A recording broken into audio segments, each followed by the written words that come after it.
ஹல்லேலூயா ஹல்லேலூயா ஸ்தோத்திரம். கர்த்தருடைய பரிசுத்த நாமத்துக்கு மகிமை உண்டாதாக. இந்த சிலுவையின் வார்த்தைகளை நாம் இந்த வேளையில் சிந்திக்க இருக்கிறோம். அதில் 7 வார்த்தைகள் உண்டு. 1-2 வார்த்தைகளை சிந்திக்கும்படியாக அடிமைக்கு தேவன் இறக்கம் செஞ்சிருக்கிறாரு.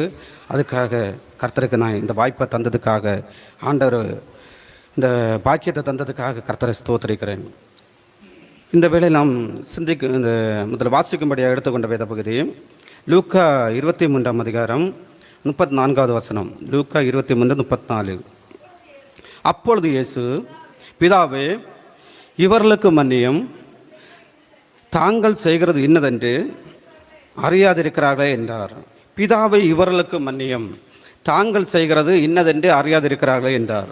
இவர்களுக்கு மன்னியும் என்று ஆண்டவராக இயேசு கிறிஸ்து சொல்லுகிறது பார்க்க. இவர்களுக்கு மன்னியும்.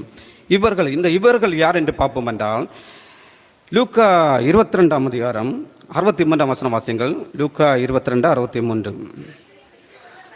இயேசுவை பிடித்து கொண்ட மனுஷர் அவரை பரியாசம் பண்ணி அடித்து போதும் இயேசுவை பிடித்து கொண்ட மனுஷர் அவரை பரியாசம் பண்ணி அடித்தார்கள் என்று பார்க்கிறோம். இந்த பரியாசம் பண்ணி அடித்தவர்களை, இவர்களை ஆண்டவர் சொல்கிறார், பிதாவை இவர்களை மன்னியும், தாங்கள் செய்கிறது இன்னதென்று அறியாதிருக்கிறார்கள் என்று சொல்லுகிற பார்க்கிறோம். அடுத்து நாம் வாசிப்போம் என்றால் லூக்கா 22:64-65 வாசியுங்கள். அவருடைய கண்களை கட்டி அவருடைய முகத்தில் அறைந்து, உன்னை அடித்தவன் யார்? அதை ஞான சிருஷ்டினால் செல்லென்று அவரை கேட்டதுமன்றி மற்றும் அநேக தூஷண வார்த்தைகளையும் அவருக்கு விரோதமாக சின்னதை பார்க்கிறோம். இது ஆண்டவர் சொல்ல, அவர் கண்களை கட்டி முகத்தில் அறைந்து, உன்னை அடித்தது யார் என்று ஞான சிருஷ்டினாலே செல்லி என்று சொல்லி அவரை கேட்கிறத பார்க்கிறோம். அடுத்து பார்க்கும்போது அநேக தூஷண வார்த்தைகளை அவருக்கு விரோதமாக சொன்னவர்களை பார்க்கிறோம்.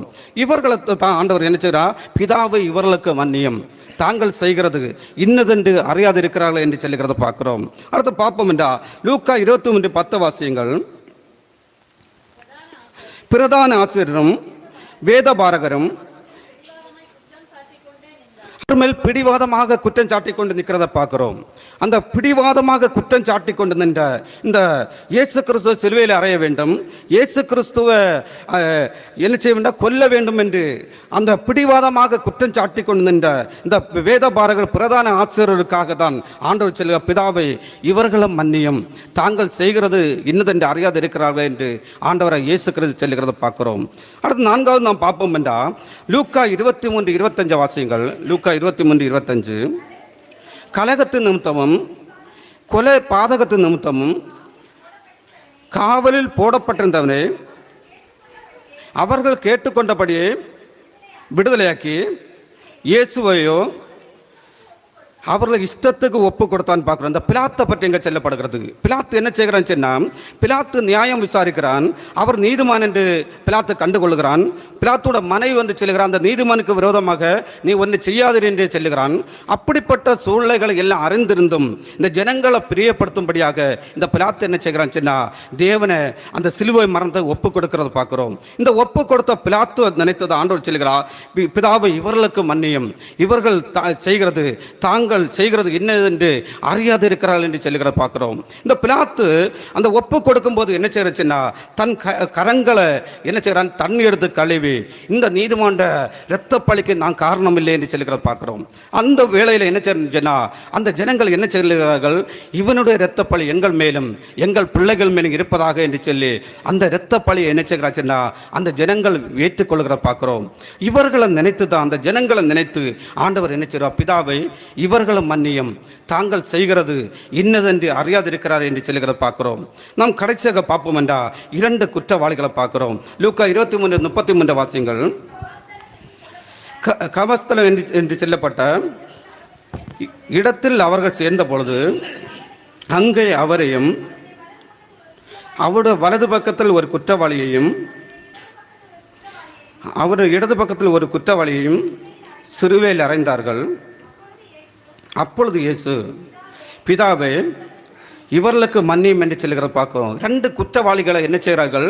ஆண்டோட இடது பக்கத்தில் ஒருத்தன், வலது பக்கத்தில் ஒருத்தவனாக ரெண்டு குற்றவாளிகளை கொண்டு சிலுவையில் அறைகிறார்கள். அந்த அறையும் போது அந்த குற்றவாளிகள் என்ன செய்கிறார்கள்?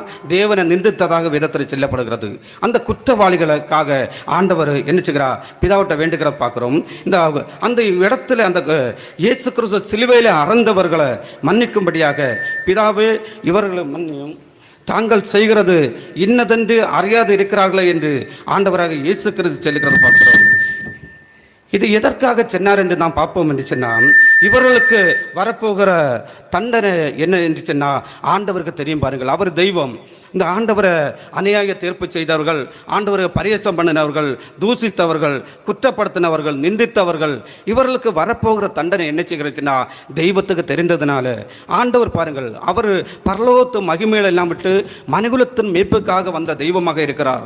இவரை குற்றப்படுத்தி இந்த தீர்ப்பு வழங்கினவர்கள், பரியாசம் பண்ணினவர்கள், இவர்களுக்கு வரப்போகிற தண்டனை ஆண்டவருக்கு தெரியும்.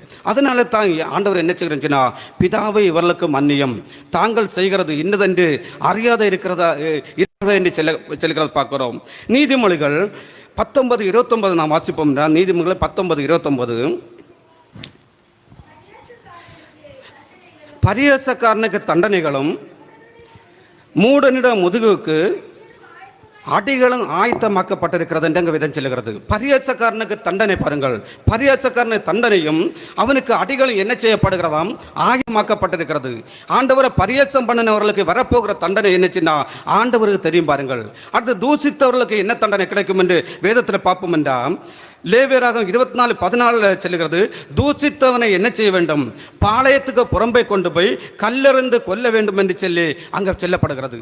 இந்த யாரு தூசிக்கிறார்களோ அவர்களுக்கு என்ன செய்ய வேண்டும் என்றால் கல்லெறிந்து கொல்ல வேண்டும். நம் நாபத்துங்கிற ஒரு மனுஷனை பார்க்கிறோம். நாபத்துங்கிற ஒரு மனுஷனை அநியாயமாக அவனை குற்றப்படுத்தி அவன் ராஜாவுக்கு விரோதமாகவும் தேவனுக்கு விரோதமாகவும் தூசண வார்த்தைகளை சொன்னதை நாங்கள் கேட்டோம் என்று சொல்லும்பொழுது அவனை என்ன செய்கிறாச்சுன்னா அவனை கொண்டு போய் அந்த பாளையத்துக்கு புறம்பே கொண்டு போய் அவனை கல்லெறிந்து கொன்னதை நான் அந்த வேதத்தில் வாசிக்கிறோம். அப்படியாக இப்படி தண்டனைகள் இருக்கிறத என்ன செய்கிறச்சுன்னா ஆண்டவர் அறிந்திருந்தார். அநியாயமாக குற்றப்படுத்துறதுக்கு என்ன தண்டனை வரும் என்று பார்த்தா, தானியேல் நம்ம 6:24 வாசிப்போம் என்றா, தானியேலுக்கு விரோதமாக அநியாயமாக குற்றப்படுத்தினவர்களை கொண்டு போய் என்ன செய்கிறாச்சுன்னா அவர்களை கொண்டு போய் அந்த சிங்க கவியில போடுகிறார். அவனை குற்றப்படுத்தின மட்டும் போடவில்லை, அவருடைய பிள்ளைகள், மனைவி, அவனுடைய குடும்பத்தில் உள்ள எல்லாரையும் கொண்டு போய் என்ன செய்கிறார்கள்? அந்த சிங்க கவியில போட்டு அந்த சிங்கல்கள் கடிச்சு சாப்பிடுகிறத பார்க்கிறோம். அந்த குற்றப்படுத்துகிறவர்களுக்கு, பரியாசம் பண்ணவர்கள், தூசிக்கிறவர்களுக்கு என்ன செய்யா என்ன தண்டனை வரும் என்பது ஆண்டவருக்கு தெரியும். அந்த அநியாய தீர்ப்பு செய்தவர்களுக்கு என்ன தண்டனை வரும் என்று 1 ராஜாக்கள் 23:2-4 வரை வாசிப்போம் என்றா, அந்த ஆகாப்பு ராஜா இந்த என்னச்சுண்டா நாபேத் என்கிறவனுக்கு விரோதமாக அநியாய தீர்ப்பு செய்யும் போது ஆண்டவர் சொல்கிறார், அவனுக்கு சுவரில் நீர் விடுகிற ஒரு நாயை கூட வைக்காதபடி அவனுக்கு உண்டான எல்லாவற்றையும் அழித்து போடுவேன் சொல்லி கர்த்தராக தேவன் சொல்லுகிறத பார்க்கிறோம். இப்படியாக என்ன செய்கிறா, பரியாசக்காரர்களுக்கு, தூசிக்கிற குற்றப்படுத்துகிறவர்களுக்கு, அநியாய தீர்ப்பு செய்கிறவர்களுக்கு என்ன செய்கிறச்சுன்னா தண்டனைகள் இருக்கிறத பார்க்கிறோம். நம்ம இந்த நாட்களில் நம்ம உலகத்தில் பார்த்தவரை என்ன செய்யுச்சுன்னா, ஒருவனை பரியாசம் பண்ணி அநியாயமாக அவனை தூசித்து நிந்தித்தா அவர்கள் என்ன செய்வார்கள்? ஒரு மான நஷ்ட வழக்க போடுகிறது பார்க்கிறோம். அதுக்கு கண்டிப்பாக என்ன செய்கிறா, உலக பிரகாரமும் அவர்களுக்கு தண்டனை இருக்கிறது. நியாயப்பிரமாண காலத்தில் என்ன செய்கிறா அவர்களுக்கு தண்டனை இருக்கிறது பார்க்கிறோம். இதெல்லாம் தேவன் அறிந்திருந்ததுனால தான் ஆண்டவர் என்ன சொல்லுகிறார்னா, பிதாவை இவர்களுக்கு மன்னியம், தாங்கள் செய்கிறது இன்னதென்று அறியாது இருக்கிறார்கள் என்று சொல்லி ஆண்டவர் சொல்லுகிறத பார்க்கிறோம். ஆண்டவர் சொன்னது மட்டும் இல்லை, இது என்ன செய்கிறச்சுன்னா அவருடைய பிள்ளைகளுக்கு ஒரு மாதிரியாக இருக்கிறது. இவ்வளவு பாடுகள் மத்தியில், இவ்வளவு வேதனைகள் மத்தியில், நிந்தைகள், நெருக்கங்கள் மத்தியில் தான் அவர்களை மன்னித்தது மட்டுமல்ல, பிதாக தேவனும் என்ன செய்ய வேண்டும்? இவர்களுக்கு ஒரு தண்டனை வரக்கூடாது, இவர்களை மன்னிக்க வேண்டும் என்று சொல்லி இயேசு கிறிஸ்து அந்த கேட்ட அந்த மனம், அப்படிப்பட்ட ஒரு மனநிலைமை என்ன செய்ய வேண்டும் என்றா ஒவ்வொரு தேவ பிள்ளைகளுக்கு உள்ள என்ன செய்ய வேண்டும்? இருக்க வேண்டும். இதுதான் ஆண்டவர் விரும்புகிறாரு. இந்த மனது உருக்கம் உள்ள ஒரு இருதயத்தை தான் என்ன செய்கிறாச்சுன்னா ஆண்டவர் ஒவ்வொரு ஒவ்வொருக்குள்ள என்ன செய்கிறாச்சுன்னா விரும்புகிறத பார்க்குறோம். இப்படிப்பட்ட மன உருக்கம் உள்ளவர்களாக, இப்படிப்பட்ட நமக்கு விரோதமாக ஒருத்தன் அநியாயமாக தூசிக்கும் போது, நிந்திக்கும் போது, துன்பப்படுத்தும் போது அவனை மனப்பூர்வமாக மன்னிக்கிறவர்களாக, அவனை என்ன செய்ய வேண்டுமென்றா அவனுக்காக வேண்டுதல் செய்கிறவராக என்ன செய்ய வேண்டுமென்றா அவரோட பிள்ளைகள் இருக்க வேண்டும் என்று சொல்லி கர்த்தராக தேவன் என்ன செய்கிறாச்சுன்னா இந்த வார்த்தைகள் மூலம் ஆண்டவர் நம்மோடு பேசுகிறத பார்க்குறோம். லூக்கா 17ஆம் அதிகாரம் 3ஆம் வசனம் வாசியுங்கள். லூக்கா 17:3, உங்களை குறித்து எச்சரிக்கையாக இருங்கள், உன் சகோதரன் உனக்கு விரோதமாக குற்றம் செய்தால் அவனை கடிந்து கொள், அவன் மனஸ்தாபப்பட்டால் அவனுக்கு மன்னிப்பாக.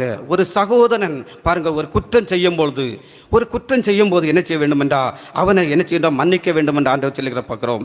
அவன் மனஸ்தாபப்பட்ட அவனுக்கு மன்னிப்பாக என்று சொன்ன தேவன் என்ன செய்கிறாச்சுன்னா தனக்கு விரோதமாக இவ்வளவு பாடுகள் படுத்தின, இவ்வளவு பரியாசம் பண்ணி தூசித்து குற்றப்படுத்தி இவ்வளவு அநியாய தீர்ப்பு செய்தவர்கள் அவர்கள் யாருமே என்ன செய்யவில்லை, ஆண்டவரை என்ன மன்னியுங்கள் என்று கேட்கவில்லை. அவர்களும் மன்னித்து நமக்கு ஒரு மாதிரியை வைத்து போனதை பார்க்கிறோம். நம்முடைய சகோதரங்கள் குற்றம் செய்தா, நம்முடைய தாய் குற்றம் செய்தா, அல்லது நம்முடைய பக்கத்து வீட்டுக்காரன் குற்றம் செய்தா என்ன செய்ய வேண்டும் என்றா இப்படிப்பட்ட மன்னிக்கிற ஒரு சுபாவம் உடையவர்களாக அவருடைய பிள்ளைகள் இருக்க வேண்டும் என்று ஆண்டவர் எதிர்பார்க்கிற பார்க்கிறோம். ஆண்டவர் என்ன செய்யணும், ஆண்டவர்கிட்ட இருந்த இப்படிப்பட்ட ஒரு மனநிலைமை உள்ளவர்களாக அவருடைய பிள்ளைகளாக மாற வேண்டும் என்று பார்த்து இந்த வேத பகுதி மூலம் ஆண்டவர் நம்மோடு பேசுகிறத பார்க்கிறோம்.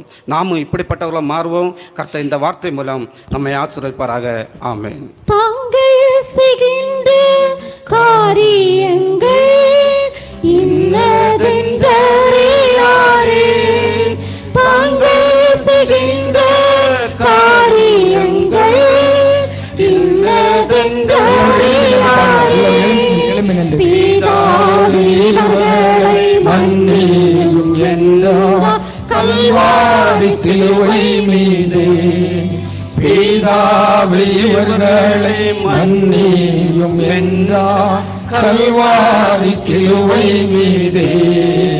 சிலுவை சுமந்த உருவம் சிந்தின ரத்தம் புரண்டோடி நதி போலவே பாய்கின்றது, நம்பி